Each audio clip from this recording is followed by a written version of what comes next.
ეს არის უკვე მაისის თვე 2009 წლის და ეს ადამიანები, რომლებიც ათენებდნენ, აღამებდნენ აქციებზე და ასე შემდეგ, მიუტანეთ მათ საჭმელი და მიუტანეთ მათ პირველადი მოხმარების ნივთები, იქ იყო კბილის ჯაგრისი თუ პლედი მოსახვევი თუ ასე შემდეგ. იმ დღეს ზუსტად ეს რომ მივიტანეთ, ბატონი გოგა ხაინდრავა სცენაზე გამოვიდა და თქვა ამ აქციაზე, რომ აი ჩვენი ბიჭები, კომპანია IBC-ის წარმომადგენლები ჩვენ გვერდში არიან და ეს გვეხმარებიან ჩვენ.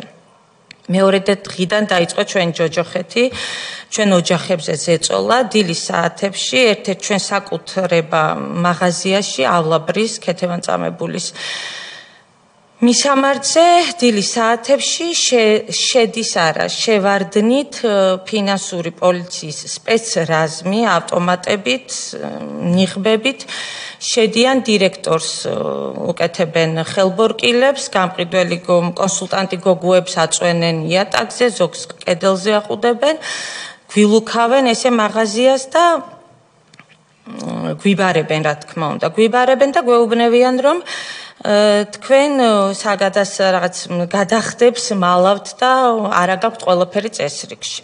Ну, რა თქმა უნდა, ჩემ მეუღლემაც და დათო გოგოშვილმაც უთხრეს, რომ დაიწყოს საქმე, აწარმოეთ, რა გვაქვს, როგორ გვაქვს, იმიტომ რომ ყველაფერი კარგად გვაქვს, ყველაფერი წესრიგში გვაქვს, ბიუჯეტში შეგვაქვს, პირწმინდად თანხა როგორც არის, რანაირადაც არის.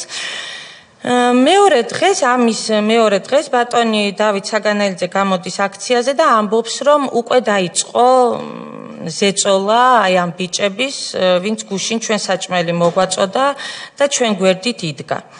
ამის შემდეგ ორ დღეში ფინანსური პოლიცია შედის უკვე მეორე ჩვენ ფარდში, რომელიც შეძენილი გვაქვს მცხეთის ქუჩაზე და უკვე იქაც მიდის დათვლა ამ ყველაფრის. Ну, აი აბსოლუტურად აბსურდული ბრალდებით, აბსოლუტურად იმდენად გაურკვეველი ბრალდებით, რომ როდესაც სასამართლოები იყო, ერთ-ერთი კონსულტანტი იყო მოწმედ დაბარებული და ამ გოგონამ ვეღარ გაუძლო ზეწოლას და ისიც კი თქვა შუა სასამართლოზე, შეუტრიალდა პროკურორს და უთხრა, რომ კი, მაგრამ რაც მითხარით, ყველაფერი ვთქვიო და აღარ ვიცი მეტი რა უნდა ვთქვაო.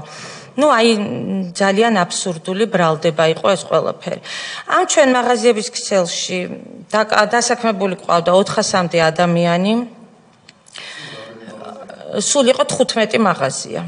დასაქმებული იყო 400-მდე ადამიანი იყვნენ დასაქმებული და ეხლა ნუ დაგვიბარეს და გვითხრეს, რომ 700,000 ლარი არის ეს ჯარიმები ამ ორ მაღაზიაში, რაც შეგროვდა და ეს თანხა იყო გადასახადი.